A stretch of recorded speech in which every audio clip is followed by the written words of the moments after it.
मग ते पहिल्यांदा बातमी आली म्हणजे मला राग आला आणि तुम्ही मोबाईल फोडले वगैरे? तुम्हाला सांगू शकतो की काहीच वाटलं नाही. सिरियसली? काहीच वाटलं नाही. मी रडलो सुद्धा नाही. मला काही इंटरेस्ट नाही त्या गोष्टीसाठी. प्रत्येक विधानसभेच्या मतदानाच्या एक दिवस अगोदर मी पिक्चर पाहतो. मी मतदानाच्या दिवशी माझा फोन बंद करतो. Things to do in life other than politics. Politics is the last resort for मी.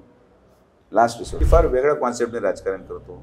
मला त्रास झाला तर मी त्रास दिला पाहिजे. मी मनाचा मोठेपणा ठेवणं, दिलदार व्यक्तिमत्व ह्या सगळ्या शब्दांना मानत नाही. जाऊन त्याच मैदानात जाऊन त्या व्यक्तीविरुद्ध उभं राहायचं, रान पेटवायचं, अख्ख्या महाराष्ट्राची हेडलाईन होती दुसऱ्या दिवशी. काय बोलणार आपण त्याच्यामध्ये? मी जर हे केलं नसतं, हा विचार करतो कार्यकर्ता याच्या मागे काय उभं राहून करता याला तर संपून टाकलं. राजकारणामध्ये सोडून देणारा माणूस हा मूर्ख असतो. तुम्ही जर गोष्टी पर्सनल करताय त्याचं उत्तर पण पर्सनलच होतं. त्यांनी मला पाडलं, त्यांना परत पाडून इथं बसलो तुमच्या पुढे. हिंदुत्व आणि अशा पद्धतीचे भाजपचे ज्या काही संकल्पना आहेत त्याच्यामध्ये स्वतःला फिट करताना काय कसं करतात? आपल्याला जेवढं घ्यायचं तेवढंच घ्यायचं. सगळ्याच गोष्टी घेतल्या पाहिजे असं काही नाही. आपल्या पक्षामध्ये नितेश राणे साहेब पण आहेत, आपल्या पक्षामध्ये सुजय विखे पण आहे. जाती धर्मावर मतं मागण्या इथपर्यंत मी लाचार नाही. दुर्दैवाने मला असं कुठेतरी जाणवतं काही प्रमाणात या नावाखाली आज बऱ्यापैकी गुन्हेगारी प्रवृत्तीचे लोक देखील या हिंदुत्ववादी झेंड्याखाली आश्रय घेऊ पाहतात.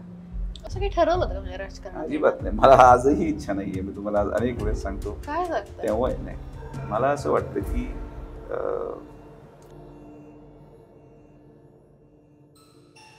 तुम्ही इंटरव्ह्यूला येणार तर म्हणून मी थोडंसं खाल्लं नाही तर मी इंटरमिडियंट फास्टिंगवर आहे. ओके. माझं फर्स्ट मील 12:31. ब्रेकफास्ट करत नाही मी. आणि मग डिरेक्टली संध्याकाळी का नेक्स्ट डे? To time. फार कमी राजकारणी असतात की स्पष्टपणे नाही म्हणतात. फार कमी असतात. म्हणजे लोकांना बरं वाटावं, प्रत्यक्ष काम नाही झालं तरी तोंडावरती हो म्हणणाऱ्यांची संख्या फार मोठी आणि अशा वेळी स्पष्टपणे नाही म्हणतात. हे कसं आलं? हे 10 वर्षापासून करतो. म्हणजे माझा स्वभाव हा लोकांनी स्वीकारला. जी गोष्ट होऊ शकत नाही ती होऊ शकत नाही. आश्वासक राजकारणी हे आजच्या काळामध्ये पराभूतच होणार. याची सुरुवात झाली. मी काय कोणाचं नाव घेत नाही. नाही, आपण नंतर. पण आश्वासक राजकारणी हे याच्या पुढे आयुष्यामध्ये कुणीही टिकू शकणार नाही. प्रत्येकाचं बघता असं सेम माझं काम करायची स्टाईल हीच आहे. मी जे यश मला जे मिळतं, जसं तुम्ही म्हटले की कोणाला नाही म्हणताना पाहिलं नाही. मी एक लोकसभेचा अपवाद जर सोडला, मी आयुष्यामध्ये अपयश कधी पाहिलं नाही. लोकसभेचं अपयश माझं अपयश मी अजिबात मानत नाही. परिस्थिती तशी होती. तो दोष परिस्थितीचा आहे, ना मतदारांचा आहे ना माझा आहे. राजकीय परिस्थिती बदलते, परत बदलली आणि परत आपण उभारी घेतली या राजकीय व्यासपटलावर. पण मग ते पहिल्यांदा बातमी आली म्हणजे काहीच वाटलं नाही. सिरियसली? काहीच वाटलं नाही. एवढा योगी गुण म्हणजे कुठनं आणलात? काय ध्यानधारणा करता? नाही, काहीच काय करता काय म्हणजे? नाही आता लोकांना आश्चर्य वाटलं. लोकांना दुःखी झाला, असं झालं. आता लोकांपुढे कसं हसू की मी पडलोय. लोक रडत होते काय? म्हणजे लोकांना वेदना झाल्या कारण की कार्यकर्ता पळतो. नेता पडलं, कार्यकर्त्यांना त्याचं दुःख होणं स्वाभाविक आहे. त्यांच्या दुःखामध्ये मी अजिबातच निरागस पद्धतीने बसत राहिलो तर ते चुकीचं होतं. ते मोबाईल फोडल्याचं काय होतं? म्हणजे बातमी होती काय होतं की तुम्हाला राग आला आणि तुम्ही मोबाईल फोडले वगैरे? मला आश्चर्य वाटलं. मी ते पॉडकास्ट कोणातरी पाहिलं, 9 मोबाईल फोडले. अरे मी एकच मोबाईल उचलत नाही, कोणाचा 9 मोबाईल कशाला ठेवणार आहे? कामच त्यांचे. मी तुम्हाला आवडत ना, तुम्हाला हसू आलं त्या गोष्टीचं की 9 मोबाईल फोडले किंवा मी फार चिडलो. मला तुम्हाला सांगतो, मला काहीच फिलिंग नव्हतं. मी अक्षरशः एक थेंब सुद्धा डोळ्यातून माझा पडला नाही. मी माझ्या मुली शपथ घेऊन सांगू शकतो, एक थेंब सुद्धा. मी रडलो सुद्धा नाही. मला काही इंटरेस्ट नाही त्या गोष्टीसाठी. हे त्या हवेत गेली आणि म्हणून विधानसभेला हा दिवस पाहावा लागला. मी तर आपलं चालू होतं, जो चल रहा. आजही सत्ता आली, वर्ष झालंय, वर्ष पण नाही झालं सरकार येऊन. वडील मंत्री आहेत, पालकमंत्री आहेत, तरी मी काम करतो, लोकांना भेटतो. मी ह्या विचाराचा माणूस आहे की मला 4 वर्ष काम करायची सवय आणि शेवटच्या वर्षी मी माझं हे लोकसभा जर सोडली त्याच्या अगोदरच्या माझ्या वडिलांच्या प्रत्येक विधानसभेच्या मतदानाच्या एक दिवस अगोदर मी पिक्चर पाहतो. मी मतदानाच्या दिवशी माझा फोन बंद करतो. मी कधीही बूथवर जात नाही, काही नाही. मी फार वेगळ्या कॉन्सेप्टने राजकारण करतो. 4 वर्ष हे तुमचे असतात, शेवटचं वर्ष विरोधकाचं असतं. 4 वर्ष कामच एवढं करा की विरोधक जन्मालाच येत नाही. 5 वर्ष कोणीही विरोधक 4 वर्ष पळू शकत नाही, पळतच नाही. सर्व्हिस कंटिन्युअस चालू असतात. तुम्ही कदाचित एखाद्या विरोधकाला ऑफ कॅमेरा विचारलं आजही, तर त्यांना अपेक्षित होतं की मी एक कमीत कमी 2.25 लाख मतांनी पराभूत होईल. अशा पद्धतीचं ते वातावरण होतं. आमचे काही जुने मित्र आहेत पलीकडं, जे त्यांच्याबरोबर इतर ठिकाणी काम करत होते त्या कालावधीमध्ये, आणि त्यांचं डिस्कशनचा पॉईंट हाच होता की 1.5 लाख मिनिमम आमचं सीट येणार, म्हणजे कोणाचं, राष्ट्रवादी काँग्रेसचं. आपण ते 25,000 आणू शकतो. ते आपलं यश आहे. पोलरायझेशन इतक्या मोठ्या प्रमाणात होईल अशी कधी अपेक्षित विषय नव्हता. त्या मल्टिपल फॅक्टर्स टू इट. आणि मग एक एक गोष्ट घडत गेली आणि दुर्दैवाने ती गोष्ट घडली. पण परत सांगतो, खासदार झाल्यावर मला खासदार झाल्यासारखंही वाटलं नाही, आणि गेल्यानंतर मी गेलो किंवा माझी खासदार असंही वाटलं नाही. त्यामुळे मला त्या पदात जाण्याचं अजिबात दुःख नाही.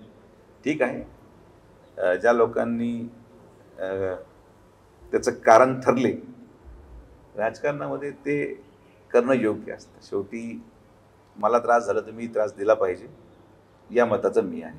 मी मनाचं मोठेपणा ठेवणं, दिलदार व्यक्तिमत्व, ह्या सगळ्या शब्दांना मानत नाही. जो माझ्याबरोबर चांगला मी त्याच्याबरोबर चांगला, जो माझ्याबरोबर वाईट मी त्याच्याबरोबर वाईट. तर जाऊन त्याच मैदानात जाऊन त्या व्यक्तीविरुद्ध उभं राहायचं, रान पेटवायचं, सगळं जे काही झालंय, अख्ख्या महाराष्ट्राची हेडलाईन होती दुसऱ्या दिवशी. काय बोलणार आता आपण त्याच्यामध्ये. मी तुम्हाला सांगतो, मी इट्स प्रिटी सरप्राइजिंग. मला हे अपेक्षित नव्हतं की सुरुवातीला, नंतर मला कळालं होतं. त्यांना नव्हतं जाणवत, पण मला जाणवत होतं की हे मी करू शकतो. मूळ स्वभावात बदल करत पहिली वेळ होती की मी काही पत्ते राखून ठेवले. तसं मी फार स्पष्ट बोलणारा माणूस आहे, पण मी लोकसभेच्या विधानसभेच्या प्रवासामध्ये अनेक गोष्टी स्ट्रॅटेजीने केल्या. पारनेर विधानसभा असो किंवा संगमनेर विधानसभा असो किंवा राहुरी किंवा इतर गोष्टी, पण खास करून या 2 विधानसभा विशेषतः फार स्ट्रॅटेजिकली आम्ही गेलो.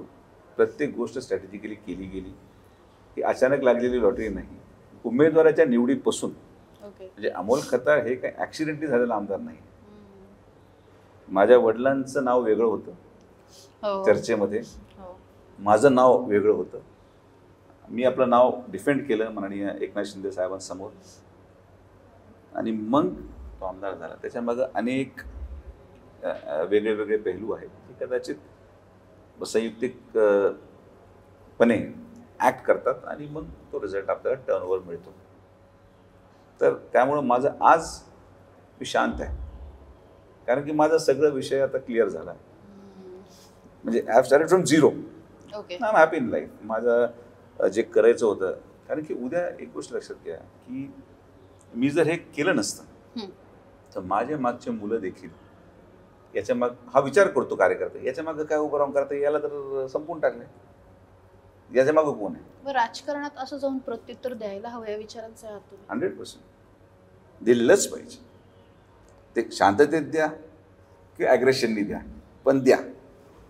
राजकारणामध्ये सोडून देणारा माणूस हा मूर्ख असतो. सोडता येत नाही. आजोबा पण तेच करायचे, पण ते शांततेत हळूहळू करायचे. माझी स्टाईल वेगळी, पण आमच्या दोघांचा उद्देश तोच. वडील काय म्हणतात यावर? वडिलांना त्यांची फिलॉसॉफी कधी आवडली नाही, माझी आवडतच नाही. ते फार सरळ मनाचे माणूस आहे, व्यक्ती आहेत, फार सरळ मन आहे त्यांचं, आणि त्यांना या सगळ्या गोष्टीपासून फार लांब आहेत. राग, द्वेष, त्यांचं मन फार मोठं आहे, प्रचंड मोठं मन. याला माफ, त्याला माफ, जाऊ दे सोडून. मी तसा नाही. तर माझा तो प्रॉब्लेम आहे, त्याला मी काही करू शकत नाही. पण मी मुद्दामून कोणाला त्रास देत नाही. तुम्ही तुमचं प्रपंच चालवा, मी माझा चालवतोय. आणि राजकीय व्यासपटलामध्ये पक्षाची भूमिका आणि राजकारण हे करावं, आमचा काही आक्षेप नाही. पण सुपाऱ्या घेऊन डायरेक्ट जिथं तुमचा काही संबंध येत नाही. संगमनेरकरांचा कधी काही संबंध नव्हता माझ्या लोकसभेमध्ये, पण ते निवडणूक त्यांची नसताना 500 कर्मचारी पाठवणं, एवढं पार पणाला लावणं काय गरज नव्हती. हा, त्यांनी येऊन प्रचार याच्या अगोदर केलाय, प्रचार करतात, भाषण करतात, भाषण करावं, पक्षाची भूमिका मांडावी, महाविकास आघाडीची त्यांनी भूमिका मांडावी. आमचं काय आक्षेप आहे? थोडी वेगळा पक्ष असं तर म्हणू शकत नाही, नाही भाऊ हा आमच्याकडचा मुलगा फार चांगला, याला विचार करू नका, हा चांगला, असं बोलू शकत नाही. पण तुम्ही जर गोष्टी पर्सनल करताय तर दुर्दैवाने त्याचं उत्तर पण पर्सनलच होतं. त्यामुळे मी पण अगोदर तिकडे जाऊन भाषण केलं, दिस टाइम इट वॉज पर्सनल, कारण की मला पर्सनली ते फील झालं. तेवढाच विषय असतो. आणि राजकारणामध्ये इमोशनल असणं गरजेचं आहे, इमोशन न दाखवणं त्यापेक्षा जास्त गरजेचं आहे. आणि एखादा तुमच्यावर प्रसंगानं पराभव झाला तर त्याचं उत्तर दुसऱ्याच्या व्यक्तीच्या पराभवानेच तुम्हाला मिळू शकतं. तुम्ही किती जरी भाषण केलं, तुम्ही किती जरी एखाद्या व्यक्तीबद्दल मत व्यक्त केलं, पण जर तुम्ही त्यांना पराभूत करू शकले नाहीत तर मग तुमचं राजकारणामध्ये काही उपयोगच नाही. टिट फॉर टॅट हा फॉर्म्युला आहे आणि या फॉर्म्युल्याने सगळेच जण चालतात. त्याचं काही मी वेगळं करतो असं काही नाही. बाकीचे लोक अपयशी ठरले, प्रयत्न सगळे करतात, बाकीचे लोक अपयशी ठरले, मला त्याच्यामध्ये यश मिळालं, मला काय फार आनंद झाला त्यांना पराभूत करून असंही नाही आहे. एखादं दोनदा माझ्या समोर एखाद्या कार्यक्रमादरम्यान मला दिसले तर मी पायच पडतो त्यांच्या, आजही पडतो. त्यांना विचारून पहा की कधी मला एकदा, मला आठवत नाही कधी भेटले मधल्या काळात, मी पायच पडले त्यांचे. माझ्या व्यक्तिद्वेष नाही, पण शेवटी माझा आत्मसन्मान, माझा स्वाभिमान आणि माझ्या मागं उभे असलेले लोकांनी, संघटना, त्यांना मला कुठंतरी माझी प्रतिमा बनवून ठेवणं आवश्यक आहे. आणि त्यासाठी ज्या गोष्टी गरजेच्या असतात ते एक राजकीय व्यक्ती म्हणून मी करतो. आणि पराभूत झाल्यावर याच्यामुळं पडलो, त्याच्यामुळं पडलो, हे सगळं मूर्खपण आहे. मी निवडून आलो सगळ्यांमुळे आणि मी पडलो माझ्यामुळे, मी मान्य करायला तयार आहे. त्या बाबतीत ॲक्सेप्ट करायला काही चूक नाही. लहान बाळ तक्रारी करतात, मी तक्रार केली नाही, ज्यांनी मला पाडलं त्यांना परत पाडून इथं बसलो तुमच्या पुढं. मी होत नाही, नाही ओ जोरासाहेबांनी मला लई त्रास दिला, मला वाचवा, मला काहीतरी करा, मी लाचार झालो, मला फार त्रास झाला खासदारांचा, त्यांचा असं तसं, मला या लोकांनी धोका दिला, मला सगळं माहिती आहे. कोणी गद्दाऱ्या केल्या, कोणी माझ्या विरोधात काम केलं, कोणी पक्षामध्ये आमच्या राहून माझ्या विरोधात अर्थकारण केलं, सगळं कळतंय मला. पण त्यांना दोष देऊन उपयोग नाही, त्यांची बुद्धिमत्व तेवढी आहे, दया येते त्यांना त्यांच्यावर.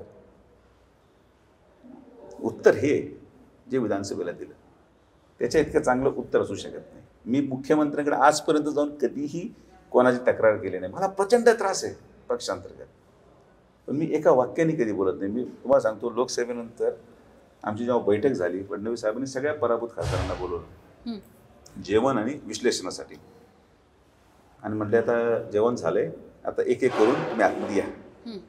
तर मी म्हटलं साहेब एक विनंती आहे, टायमर ठेवा, बेल. एक जण वाहून गेला अर्धा तास तर कसं व्हायचं? सगळे हसले. ते म्हटलं आता हे मला माहिती शेवट कोणाला बोलवायचं असं म्हणून ते गेले. मी, उज्ज्वल निकम साहेब आणि बावनकुळे साहेब बसलेलो, एक एक चालला, एक एक जण चालला, एक एक जण गेले. सगळे मोठे मोठे नेते होते, आमचा नंबर कुठे लागायचा? उज्ज्वल निकम साहेब प्रचंड हसले, इतकं हसवलं मी त्यांना. आणि मग शेवट माझा नंबर साधारण रात्री 1:30 वाजता आला. आणि गेले किती वाजता? 10 वाजता सुरू झाली होती. मी गेलो, साहेब माझं नशीब खराब होतं, काही जरी झालं तरी आम्ही तुमच्या पाठीमागं खंबीरपणे उभा आहोत, तुम्ही मला संधी दिल्याबद्दल धन्यवाद. पाया पडलो, बाहेर पडलो. तो पिये हादरून गेला की सालं 30 सेकंड सुद्धा नाही लागले मला. काय विश्लेषण करणार आहे साहेब? यांनी माझं लहान बाळ होता, पण याने मला पेन्सिल मारली, याने मला टोचन मारलं, काय नाही पाडलं. आणि मग सत्कार केलं, साहेब मी माझा हिशोब पूर्ण केला, आता आशीर्वाद द्या, संपला विषय. काय म्हणले तेव्हा फडणवीस? जोरात फार खुश होते ते. कारण की जेव्हा वडील गेले त्यांच्याकडे तर त्यांचा कोणीतरी सर्वे करणार होतो, म्हणजे साहेब सुजय विखे 75,000 मतांनी पडेल संगमनेरमध्ये.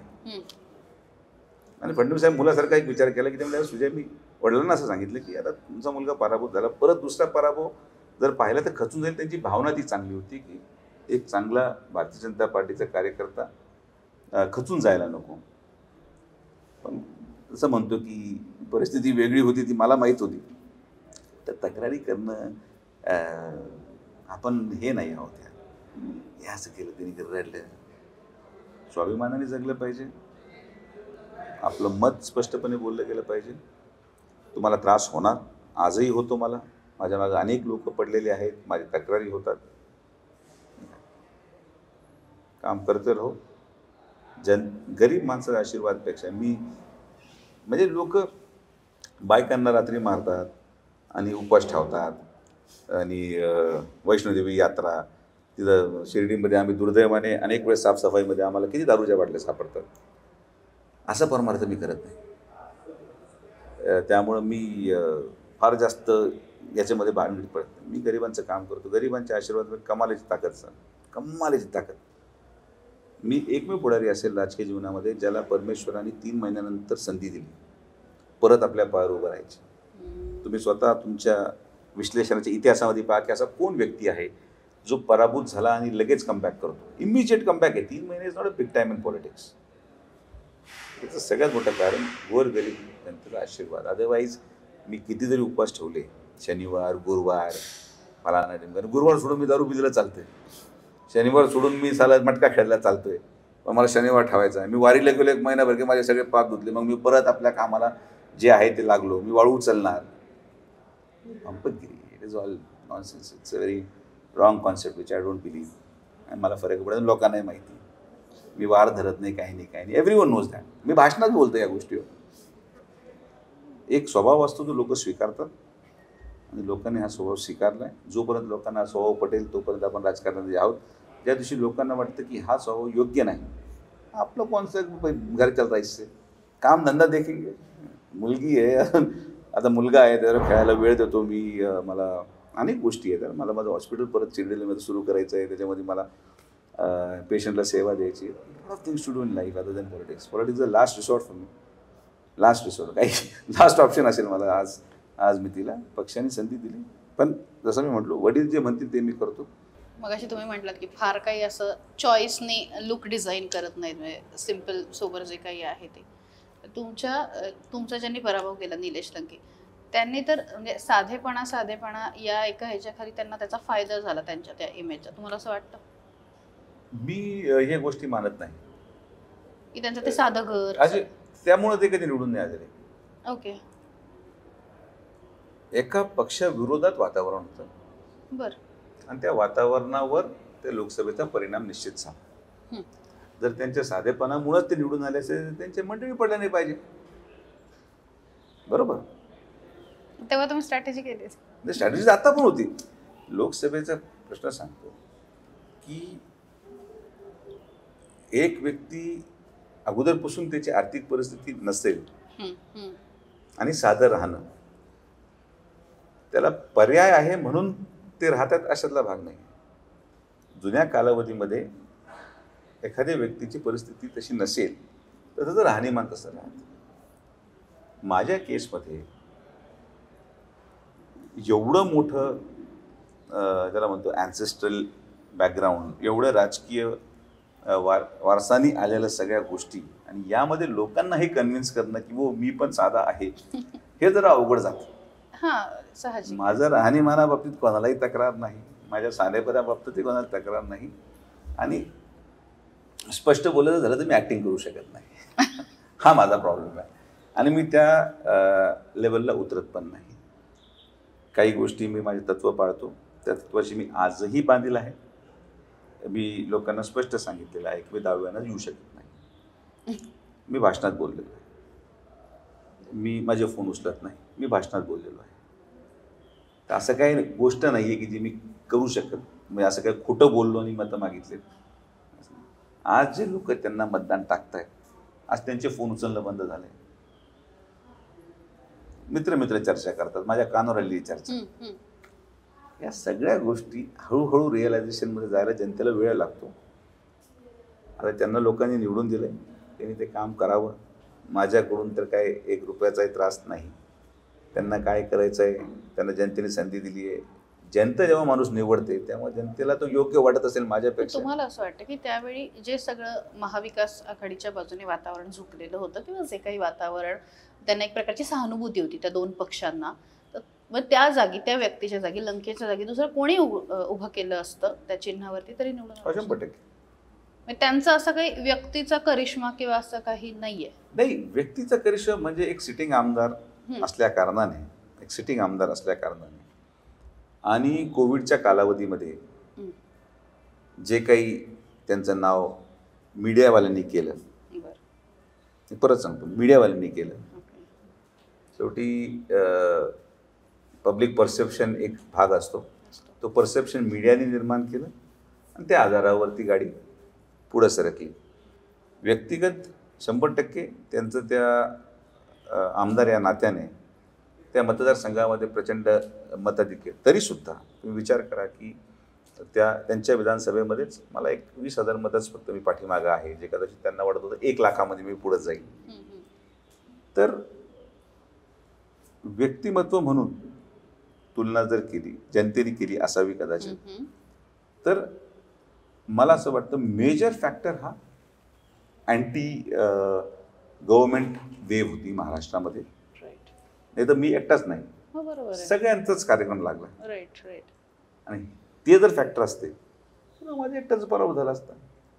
त्यामुळं मी हे मानत नाही की त्यांचं व्यक्तिगत काही कॉन्ट्रीब्युशन आहे. हो, इतर उमेदवारांपेक्षा जे महाविकास आघाडीकडे त्या कालावधीमध्ये उपलब्ध होते संभाव्य, त्या सगळ्या लोकांमध्ये हे उमेदवार त्यातल्या त्यात एक फाईट देणारे उमेदवार होते आणि त्यांना त्या परिस्थितीचा फायदा मिळाला आणि ते विजयी झाले. सामान्य माणसांना तर राजकारणामध्ये यायचं आहे, तर त्याच्यासाठी काय SOP आहे?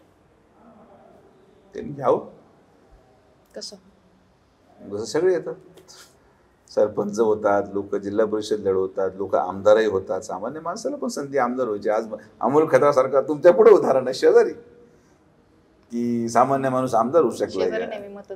मतदार आहात तुम्ही. Okay, sorry. तर तुम्ही स्वतः साक्षीदार आहात. एक सामान्य माणूस, आपला सेतू कार्यालय चालणारा माणूस आज आमदार होतो, एक मंत्र्याला पाडतो. तर तुमच्या पुढे एक्झाम्पल आहे. सामान्य माणूस राजकारणामध्ये यशस्वी होण्यासाठी 2 गोष्टी निश्चित लागतात. एक, कोणाचं तरी पाठबळ लागतं, आणि 2, परिस्थिती तशी निर्माण झाली पाहिजे जी त्याला त्या लाटेवर सवार होऊन पुढे पोहोचवेल. हे थोडंसं लक फॅक्टर म्हणायचं. एक्झॅक्टली. लक नाही, परिस्थिती. लक ठीक आहे, लक तर वेगळी गोष्ट आहे. ही परिस्थिती असते आणि ती परिस्थिती अशी होते की जेव्हा शेवटी मला जर राजकारणात यायचं आहे तर मला कोणाला तरी पाडावं लागेल. बरोबर. एक काळ असा येतो राजकारणामध्ये जेव्हा लोकांची मानसिकता होती की आपण मतदान कशाला टाकतो. हे फार इंटरेस्टिंग आहे, काय कोणी तुम्हाला सांगणार नाही, मला माहिती सांगितलं असावं. आपण जेव्हा मतदान टाकतो, मी मतदान टाकायला का चाललोय, जेव्हा ही थॉट प्रोसेस येते की मी मतदान टाकतोय, मला माहिती नाही कोण निवडून येते, पण मला याला पाडायचंय, अशी येते एक फेज. अशीच फेज असते. प्रस्थापित जेव्हा पडतो तेव्हा बहुतांश लोकांची ही मानसिकता होऊन जाते की एखाद्या व्यक्तीला निवडून आणण्यापेक्षा आम्ही याला पाडणं आम्हाला गरजेचं वाटतं. नकारात्मकतेचं मतदान आणि पाठबळ हे एका सामान्य माणसाला आमदार करण्यामध्ये यशस्वी होतं. आणि तसंच प्रस्थापिताला तरच प्रस्थापित पडू शकतो, अन्यथा प्रस्थापित पडत नाही. त्यांच्याबद्दल, प्रस्थापितांबद्दल जेव्हा लोकांची मानसिकता होती की आता याला असून आमचा काय फायदा नाही, जर संगमनेर तालुक्याच्या जनतेला हे वाटत असेल की आज जर माझं, आणि मी हेच भाषण केलं जेव्हा सगळे कार्यकर्ते आले, जेव्हा अमोलला तिकीट डिक्लेअर झालं, सगळे लोक मला एकत्रित आले, किंवा जेव्हा विजू आवटीचा माघार झाला पारनेर तालुक्यात, तेव्हा सगळे लोक एकत्रित आले. नाराज असतात कार्यकर्ते, नाही नाही आम्हाला संधी नाही, याला संधी नाही. म्हटलं आपला उद्देश काय? आपला उद्देश आहे यांना पाडायचं. अर्जुन सारखं मछली की आग दिखनी चाहिए, मछली को मत देखो, our target is this, we have to achieve this. हा, पर्याय देताना आपण चांगला पर्याय दिला, त्यामुळे त्याचाही फायदा झाला, 100% झाला. पण नकारात्मकतेने पूर्णपणे चित्रीकरण झाल्याने तो परिवर्तन घडू शकतं, अन्यथा परिवर्तन घडणं हे अटळ असतं. कोविडचा विषय निघाला, रेमडेसिवीर आणले होते, ते विमानातनं आणले, तो व्हिडिओ नंतर ते काय म्हणजे ते कसं जमवलं? ते न्यायप्रविष्ट बाब आहे, त्याच्यात आजही कोर्ट केस चालू आहे, त्यामुळं त्याच्यावर मी भाष्य करणं संयुक्तिक नाही. पण ते केलं का हे मी सांगतो की माझ्यासमोर सेकंड वेव्ह जी होती ती प्रचंड भयानक होती. ऑक्सिजन शॉर्टेज, प्रमाणाबाहेर डेथ्स झाल्या आणि माझ्यासमोर लोक मरत होते ICUमध्ये. यांनी जे कोविड सेंटर चालवलं त्याच्यामध्ये एकही सिरियस पेशंट नव्हते. व्हेंटिलेटर्स नव्हतं, त्यामुळे सिरियस पेशंट असं काही कारणच नाही. आमच्या कोविड सेंटरमध्ये दुर्दैवाने सगळे सिरियस झालेले पेशंट आमच्याकडेच येत नाही, हॉस्पिटल असल्यामुळे सॉल्व्ह होते. पेशंट मरत होते, रॅम्प डिस्ट्रीब्युटसाठी मारामारी सगळीकडे होत होती. आणि अशा परिस्थितीमध्ये लोकांना मरताना पाहण्यापेक्षा माझी आहे परिस्थिती, मी घेऊन गेलो खाजगी विमान. मी जर आज खाजगी विमान वापरतोय तर मी फक्त स्वतःच्या फिरण्यासाठी वापरत नाही, जेव्हा लोकांना गरज पडते तेव्हा देखील वापरलं जातं. आणि म्हणून मी नेहमी म्हणतो की राजकीय माणूस हा आर्थिक सक्षमच पाहिजे, तरच तो विकास करू शकतो. हे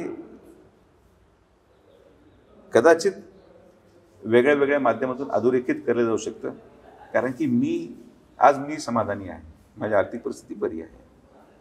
मी रस्त्यामध्ये 5 रुपये, गटारीमध्ये 5 रुपये, मला गरज नाही ह्या गोष्टीची, म्हणून विकास होतो.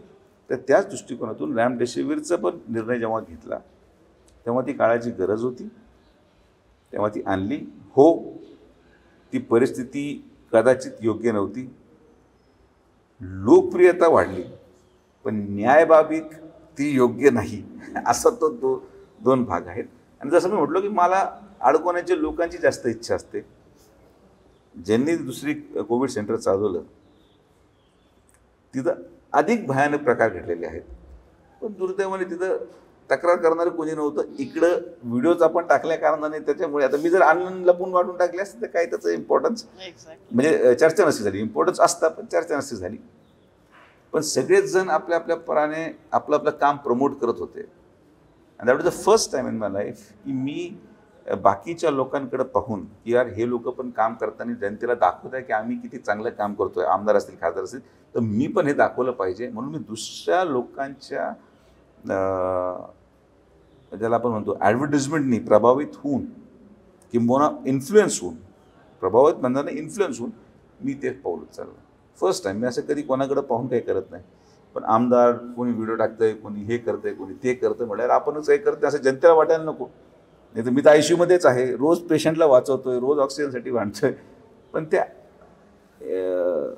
प्रदर्शनाच्या स्पर्धेमध्ये मी अडचणीत आलो, एवढंच त्याच्यामधलं सारांश मला वाटतं व्यक्तिगत. बाकी आता त्याला न्यायालयीन प्रक्रिया आहे, ती होणार, ती चालणार, आम्ही जबाब देतोय, तर it's part and parcel. Practice करता म्हणजे सर्जरी वगैरे करता होतो वेळ? नाही आता नाही. मला त्या गोष्टीचं खंत आहे. म्हणजे एवढं शिक्षण घेऊन आपण जे केलं पाहिजे ते करत नाही. हे काय करत बसतोय आपल्याला आपलं माहिती. This is not my job. Peaceful life होती.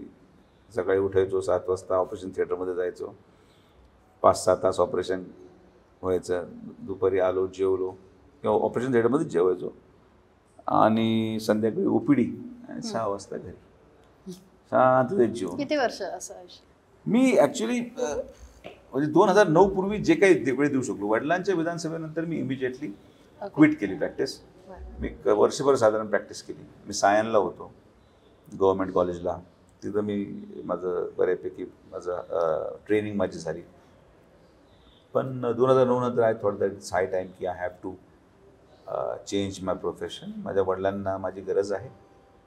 ते कधी म्हणत नव्हते, पण मला ते जाणवलं एक विधानसभेमध्ये. आणि मग त्यानंतर ते बॅलन्स करणं शक्य नाही, कारण की मी ऑपरेशन करतो, समजा मेंदू उघडून बसलो आणि फोन आला, दादा मारामारी झाली, आता ते मी ते पाहायचं का ते. म्हटलं बाबा I have to quit at least one profession. तर मग आय चूज की माझ्या पारिवारिक जीवनामध्ये माझ्या परिवाराला माझी आवश्यकता इथे जास्त आहे, मी तिथं स्विच झालो.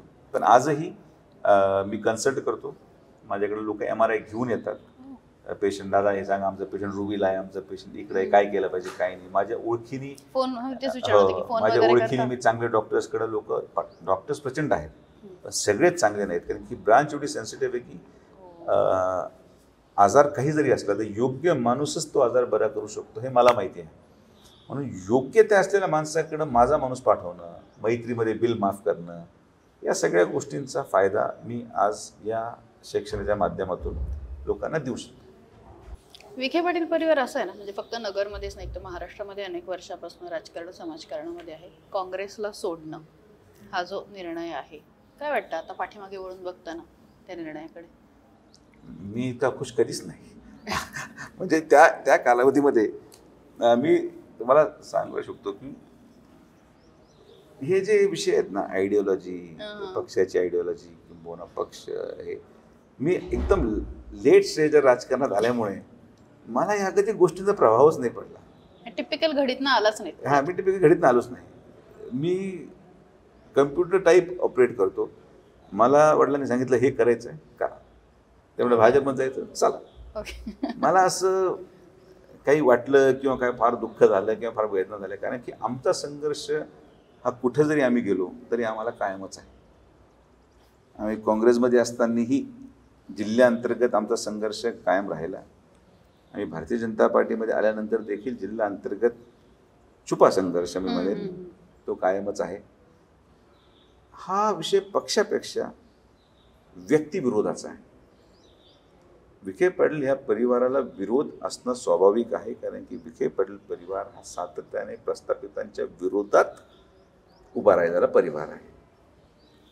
आम्ही कधीही या जिल्ह्यामध्ये आमचं नातं-गोतं वाढवलं नाही आणि त्यामुळे या परिवाराची प्रतिमा प्रस्थापितांविरोधातला परिवार, सर्वसामान्य माणसांना ताकद देणारा हा परिवार, आणि मग त्या भूमिकेमुळे आम्ही कुठं जरी पक्षात जात असो, आम्हाला आमचा संघर्ष जिल्ह्यात कायम आहे, आजही आहे.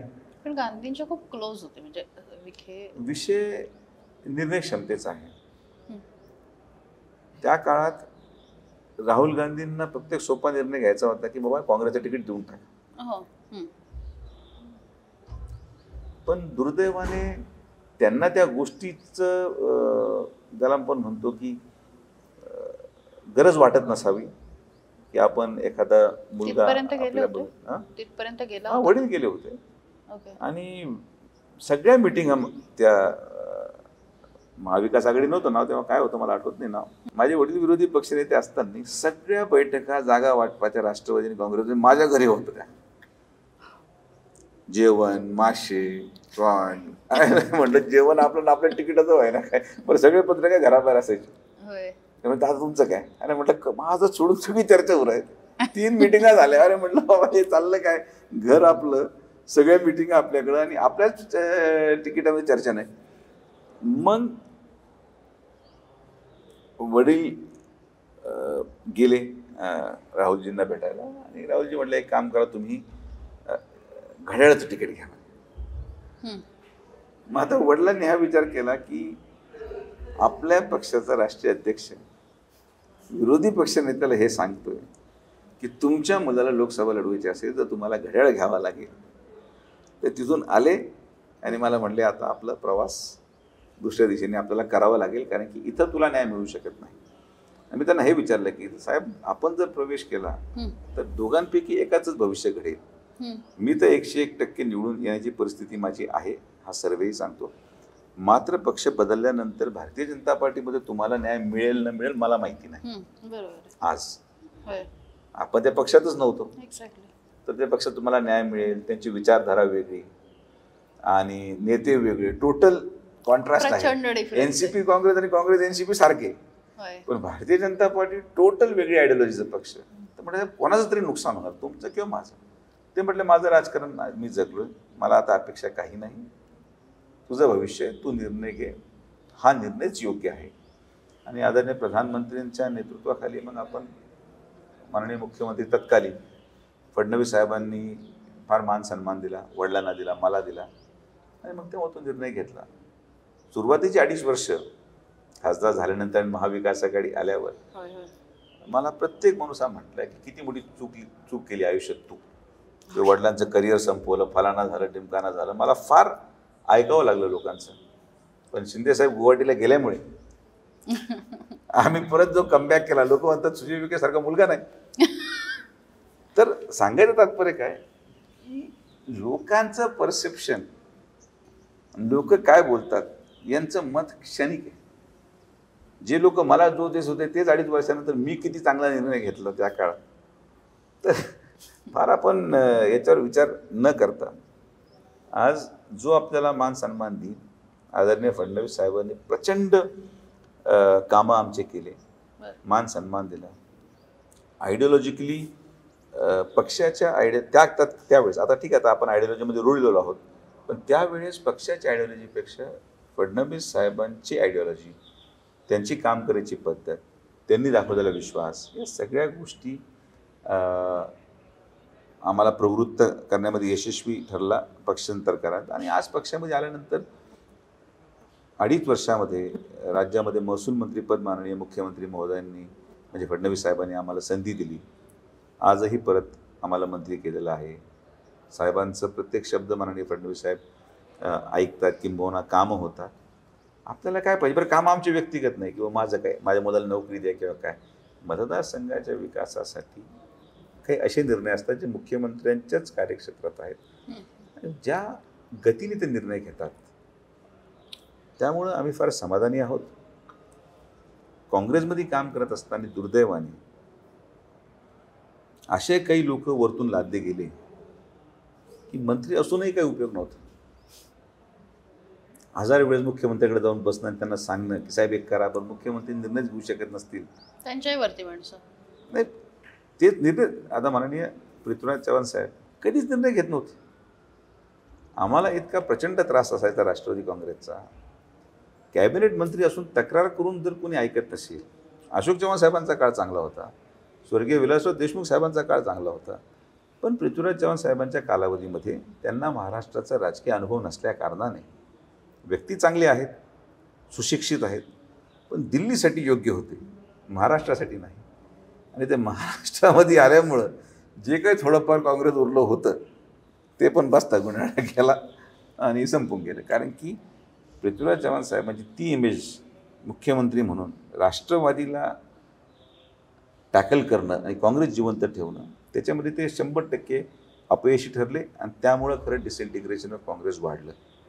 मी परत सांगतो की ॲज अ इंडिव्हिज्युअल फार हुशार व्यक्तिमत्व, फार चांगले व्यक्तिमत्व, पण महाराष्ट्रामध्ये राष्ट्रवादीला टॅकल न केल्यामुळे आमचं देखील खच्चीकरण झालं.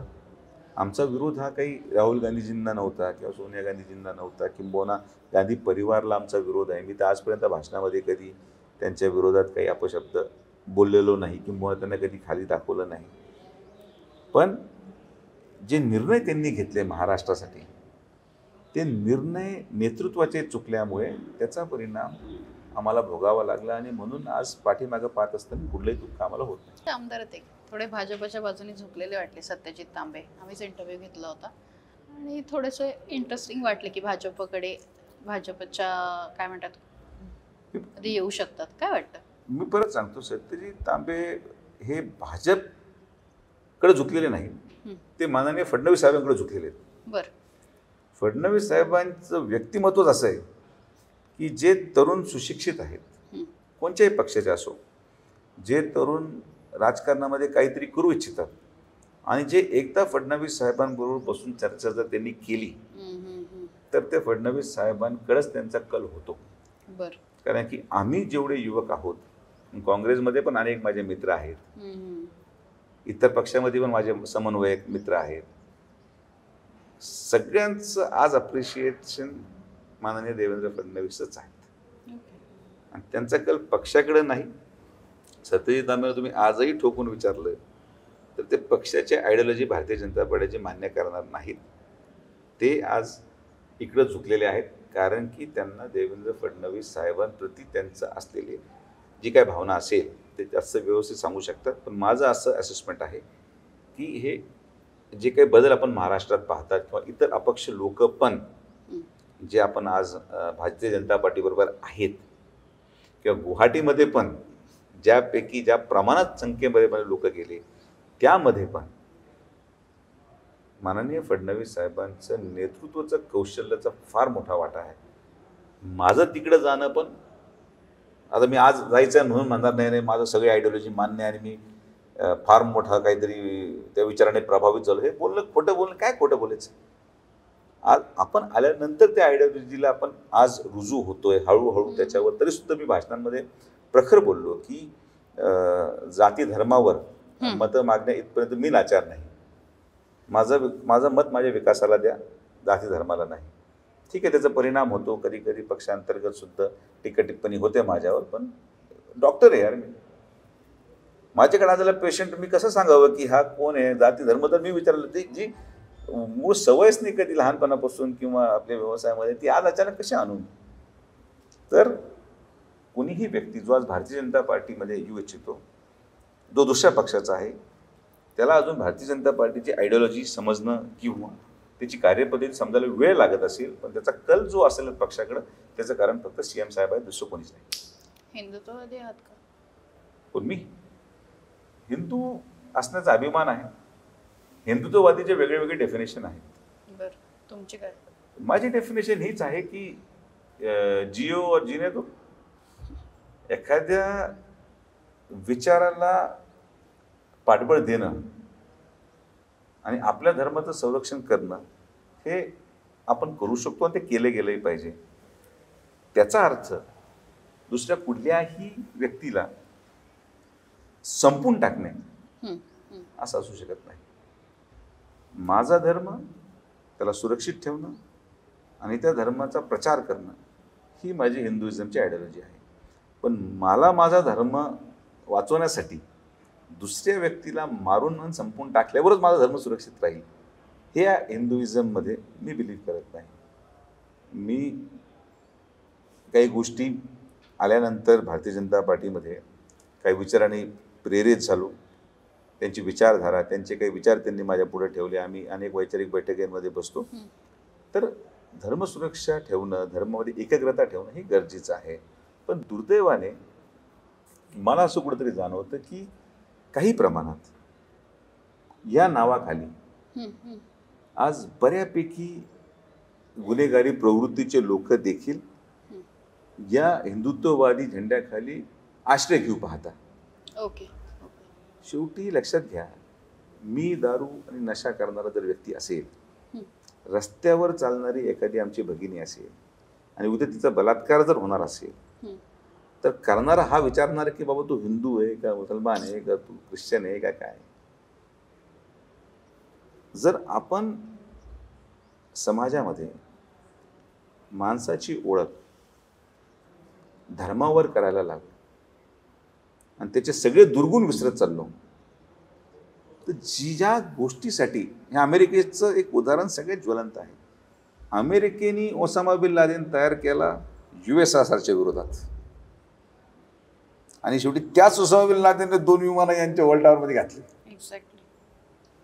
तर जेव्हा आपण एखादा दानव तयार करतो, तर तो दानव एका मर्यादेनंतर ओळख संपून परत तुम्हाला चालणार. हे निसर्गाचा नियम आहे. हे काय मी म्हणतोय म्हणून किंवा कोणी म्हणून नाही. म्हणून मला असं वाटतं की धर्मवाद बुमरँग होऊ शकतो. धर्मवाद बुमरँग नाही होणार. धर्माच्या नावाखाली आपण चुकीचे कृत्य करणारे लोकांना पाठीशी घालणं हे टाळलं पाहिजे. आणि जर ते कोणी करत असेल तर त्याला देखील समज दिली गेली पाहिजे, या मताचा मी आहे. धर्मवाद हा योग्य पण आहे, अयोग्य पण आहे. त्याचे वेगळे वेगळे केंद्रबिंदू आहेत. पण समाज सुरक्षित ठेवणं राहणं गरजेचं आहे. कारण की कधी ते आपल्यावर देखील येऊ शकेल ही जाणीव प्रत्येक लोकप्रतिनिधींनी ठेवावी. लोकप्रतिनिधी पुरतच म्हणतोय मी की मी माझ्या मतदारसंघामध्ये एखादा व्यक्ती जर म्हणत असेल मी हिंदू आहे आणि तो अवैध दारूचा व्यवसाय चालवत असेल, तर त्याला मी हिंदू म्हणून सोडू शकत नाही. त्याच्यावर कारवाईच होणार. तर धर्माच्या नावामध्ये गुन्हेगार लपता कामा नये, ही जर आपण काळजी घेतली तर हो, हे हिंदुत्व प्रदीर्घ काळ टिकेल. हे हिंदुत्व सर्वोपरी मान्य होईल आणि हे हिंदुत्व समाज देखील सुरक्षित ठेवेल. एवढीच एक गोष्टीची काळजी आपण घेतली तर. पण मग ह्या कधी व्याख्यांमध्ये आपण गेलेलोच नाही. तुमचं ज्या पद्धतीचं राजकारण आहे तुम्ही सांगताय तसं, आणि मग असं हिंदुत्व आणि अशा पद्धतीचे भाजपचे ज्या काही संकल्पना आहेत त्याच्यामध्ये स्वतःला फिट करताना काय कसं करता तुम्ही म्हणालात की शिबिरं असतात, दिवसभराचे असतात, अशा ठिकाणी बसणं, RSSच्या बैठका, भाजपची एक वेगळी स्टाईल आहे. म्हणजे त्यांचा नेता ते बनवून घेतात त्यांच्या पद्धतीने. कसं करता? आपण जेव्हा कुठेही कोणाला ऐकायला जातो किंवा कुठले, आपल्याला जेवढं घ्यायचं तेवढंच घ्यायचं. सगळ्याच गोष्टी घेतल्या पाहिजे असं काही नाही. आपण लहानपणापासून वर्गात बसतो, वेगळे वेगळे विषय, गणित, जिओग्राफी, हिस्ट्री, होय, होय. हिंदी. मला हिंदी आवडतं तर माझं कल हिंदीकडे आहे. आपण 10वी नंतर विषय बदलतो. 10वीपर्यंत सगळे विषय कंपल्सरी आहे, पण त्याच्यानंतर मी ठरवतो मला सायन्सच घ्यायचं आहे. म्हणजे एक ऑप्शनल सब्जेक्ट असतो, जिओग्राफी घ्यायचा की हिस्ट्री घ्यायचा. तर आपल्याला जे घ्यायचं ते आपण घेतो. कोणी कोणाला बंधन करू शकत नाही की हे तुम्हाला करावंच लागेल. समोरचा व्यक्ती जर आपल्याला सांगतोय की हे केलं गेलं पाहिजे आणि आपल्याला जर ते वाटतंय की हे योग्य आहे तर मी करतो. मला वाटतं योग्य नाही तर मी नाही करत. त्याचे परिणाम पण मी भोगलेत आणि मी ते शेवटपर्यंत भोगायला तयार आहे. पण मी माझ्या तत्वांशी कॉम्प्रोमाइज करून राजकारण करू शकत नाही आणि करणारही नाही. तुमचे सोशल मीडियावरती फोटो बघितले की विथ फॅमिली तुम्ही PM मोदींना भेटलात आणि एक छान बॉन्डिंग दिसून आलं, म्हणजे बियॉन्ड पॉलिटिक्स. कसं आहेत म्हणजे मोदीजी प्रत्यक्ष? PM साहेबांचा विषय एकदम सोपा आहे. त्यांना फक्त डेव्हलपमेंट कळतं. आम्ही 3दा प्रसंग आला मला भेटायचा, 3 वेळेस मी भेटलोय, एकदा परिवार बरोबर होता. त्यांना सातत्याने हे वाटायचं की नवं आपण काय करू शकतो देशासाठी. इन्फ्लेशनचा मुद्द्यावर अशी चर्चा झाली होती. तर त्याने मला सांगितलं की इन्फ्लेशन आहे हे काय आजचं नाही आहे. इन्फ्लेशन हे भारतासारख्या डेव्हलपिंग नेशनमध्ये सातत्याने अनेक प्रधानमंत्री येऊन गेले आहेत. पण आपण इन्फ्लेशन स्टॅग्नेंट ठेवण्यामध्ये यशस्वी राहून आपण इन्फ्रास्ट्रक्चर डेव्हलपमेंट देखील करण्यामध्ये यशस्वी झालो. हे बऱ्याच लोकांना हे लक्षात येणार नाही की अगोदरची गव्हर्नमेंट्स, मोदी साहेबांच्या अगोदरची, इन्फ्लेशन कंट्रोल करण्यामध्येच वेळ जायचा. आज आपण इन्फ्लेशन आहे मी नाकारत नाही, पण कंट्रोलमध्ये ठेवून आपण रोड्स, वंदे भारत, एअरपोर्ट किती झालेत, मेडिकल कॉलेजेस, रस्ते, म्हणजे अनबिलिव्हेबल इन्फ्रास्ट्रक्चर इन्व्हेस्टमेंट आहे, जिचं रिटर्न आपल्याला मिळायला कदाचित थोडा कालावधी जाईल आणि मग इंडिया थोडा या सगळ्या प्रक्रियेतून बाहेर येईल. पण नुसतं इन्फ्लेशन कंट्रोल करायच्या मागे लागलो ना जर आपण, तर ते तर कंट्रोल होणार नाहीच नाही आणि इकडे डेव्हलपमेंट होणार नाही. तर that was a very big statement जे मला त्यांचं पटलं की या दृष्टिकोनातून हा माणूस विचार करतो आणि त्यांच्यासारखं विजन देशासाठी. जेव्हा वडिलांना गृहनिर्माण मंत्री, आम्ही भाजपमध्ये आलो, गृहनिर्माण मंत्री पद मिळालं तर 6 महिन्यासाठी आम्ही गेलो त्यांना भेटायला, आभार मानायला. ते म्हटले यार विखे पाटीलजी हे ओळखत होते आधी म्हणजे आजोबांचे फार ओळखीचे होते. ओके, तेव्हाच हो, तेव्हाच ऍक्च्युअली संबंध आहे. तेव्हाच म्हणून तर ते पुस्तकाच्या अनावरणासाठी स्वतः कोविडच्या काळ होता म्हणून तिने ऑनलाईन त्यांचं आत्मचरित्र अनावरण केलं. तुम्ही प्राईम मिनिस्टर कधी व्यक्तिगत कार्यक्रम करत नाहीत, पण आपल्या कार्यक्रमामध्ये व्यक्तिगत कार्यक्रम म्हणून त्यांना खासदार साहेबांच्या प्रति प्रत्येक फार एक जिव्हाळा होता, त्यांचे एक संबंधही राहिले त्या काळात. तर ते म्हटले यार पाटीलजी एक बताइए कि जो हम प्रधानमंत्री आवास योजना कर रहे हैं, आप हाउसिंग मिनिस्टर हैं, हम ऐसी कोई टेक्नॉलॉजी लाए की 1 महीने में घर बना के दे सकें. त्यांनी अनेक उदाहरणं दिली वेगळ्या वेगळ्या देशांची की याच्यावर कोणी काम केलं पाहिजे. मी प्रधानमंत्री आवास योजना राबवतो, तुम्ही घर करता, त्या सगळ्या गोष्टी आहेत, पण त्याला 6 महिने, वर्ष जातं. महिन्याभरात त्याचा आनंद निघून जातो तो बरोबर घर मिळण्याचा. तर आपण काही टेक्नॉलॉजी आणू शकतो का ज्याने की आपण अतिशय कमी कालावधीमध्ये घराचे बांधकाम पूर्ण करू शकू. या लेवलपर्यंत विचार करणं त्याला म्हणतो की असा माणूस नाही जो आज देशाचा विचार या स्तरापर्यंत करतो. ठीक आहे, बाकी आरोप प्रत्यारोप होणं, जे आरोप करतात त्यांनी काही दिवे लावले त्यांनी सांगावं, जे आज आरोप करू राहिले ते त्यांनी काय काय केले. तर प्रत्येक माणूस कोणी परफेक्ट नसतो, थोड्याफार उणिवा प्रत्येकामध्ये असतात, पण ते नेग्लिजिबल आहेत की त्या गोष्टी विचारसुद्धा केल्या जाऊ शकत नाहीत की पॉझिटिव्ह साईड इतकी आहेत की निगेटिव्ह साईड दिसूच शकत नाही त्या व्यक्तीची. आणि त्या व्यक्तीचा विचार मी फार जवळून पाहिला असल्यामुळं जे लोक भेटतात त्यांना लवकर कळतं की काय आहे त्यांच्या मनामध्ये. We get a point to know. Amit Shah साहेब आता सहकार मंत्री पण टू द पॉइंट पाहू करू, हे करायचंय, हे झालं पाहिजे, हे होणार.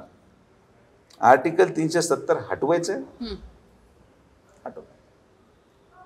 त्यांनी आम्हाला एक उदाहरण दिलं, ते मी काय फार विस्तृत सांगणार नाही. मीटिंगमध्ये जेव्हा आर्टिकल 370 हटवण्याचा विषय आला तेव्हा असं तसं सगळे आपलं आपलं सांगत होते. ते म्हटलं की मीटिंग यासाठी नाही आहे की आपल्याला करायचं काय आहे, मीटिंग यासाठी आहे की आपल्याला हे करायचंय आणि ते करा. अशा लेवलला थॉट प्रोसेस जाऊन एवढे वर्ष कारखानदारीमध्ये सहकारी कारखाना संपत चालला आणि खाजगी कारखाने वाढत चालले. कारखान्यांना कोणी कर्ज देत नव्हतं. आमच्यासारखे सहकारी कारखाने वर्षानुवर्ष कर्जाखाली दबून त्याचा विकास होत नाही, त्याचा डेव्हलपमेंट होत नव्हतं. कोण पैसे देणार, बॅलन्स शीट मायनसमध्ये. अमित शाह साहेब मंत्री झाल्यापासून महाराष्ट्राच्या सहकारी कारखानदारीला 4,600 कोटी रुपयाचं आत्तापर्यंत कर्ज वाटप झालं. माझ्या कारखान्याला 300 कोटी मिळाले. मी आज नूतनीकरण करू शकतो. आम्हाला आश्वासनं नाही मिळाली.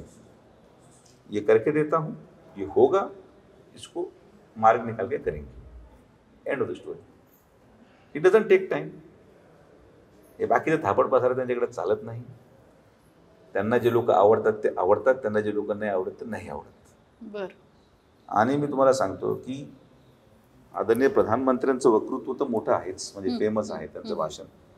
पण लोकसभेमध्ये मी आजपर्यंत देशाच्या इतिहासामध्ये अमित शाह साहेब ज्या पद्धतीने बिल मांडतात, भाषण नाही म्हणत सभेचं, बिल मांडतात, अनबिटेबल.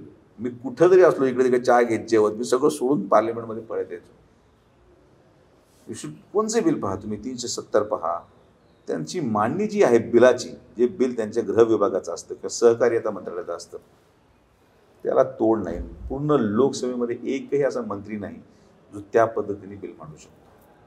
कन्व्हिन्सिंग. आणि समोरचे तर फार काय उठले की त्यांचे फार सगळे दाखले देत देत ज्या पद्धतीने जो आनंद असतो ना समोरच्या माणसाला, त्या मग हे पाहिजे म्हणतो ते बिचारे बिल मांडून निघून जायचे की समोर तुम्ही बोट लावलं तर तुमचे पण कपडे काढणार. पण ते त्याला स्टाईल आहे, फिनेस आहे. विरोधकाला त्यांची जागा दाखवून बिल मांडण्याचा फिनेस जो आहे, अनबिटेबल. आणि he is a no nonsense man. त्यांना माहिती त्यांना काय करायचं आहे.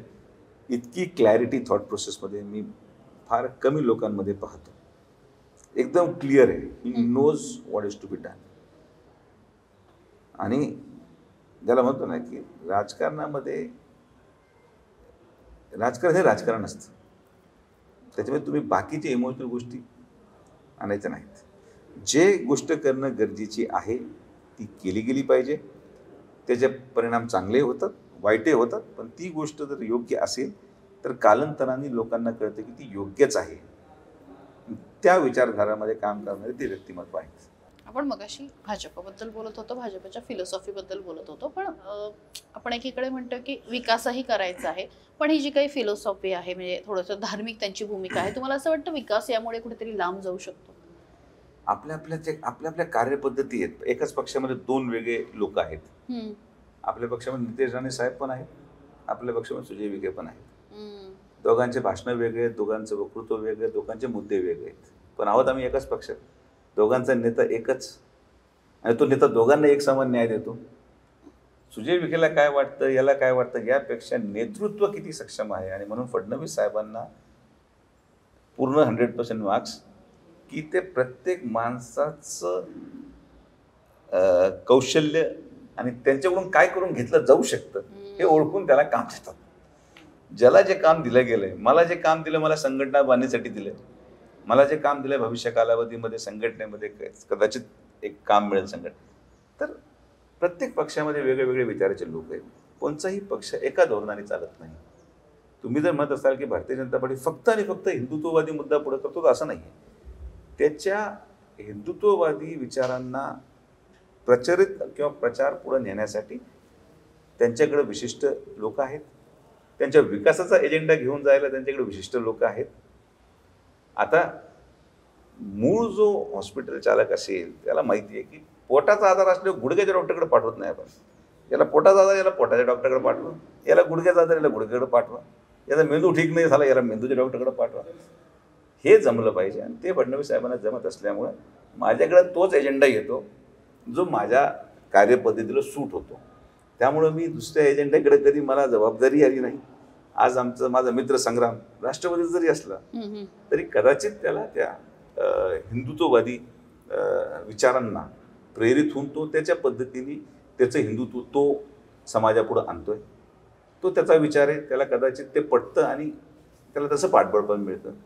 माझा विचार विकासात्मक कामात दृष्टिकोन होते, मला ती जबाबदारी दिली. मला आजपर्यंत कधी फडणवीस साहेबांनी एखादी गोष्ट करायला लावली जी माझ्या मताला पटत नसेल, किंवा जे काम माननीय नितेश राणे साहेबांकडे आहे पक्षांतर्गत, जे काम संग्राम जगताप करतायत पक्ष महायुतीमध्ये, ते काम मला आजपर्यंत कधी कोणाचा फोन आला नाही, हे तुम्हाला देखील करायचं.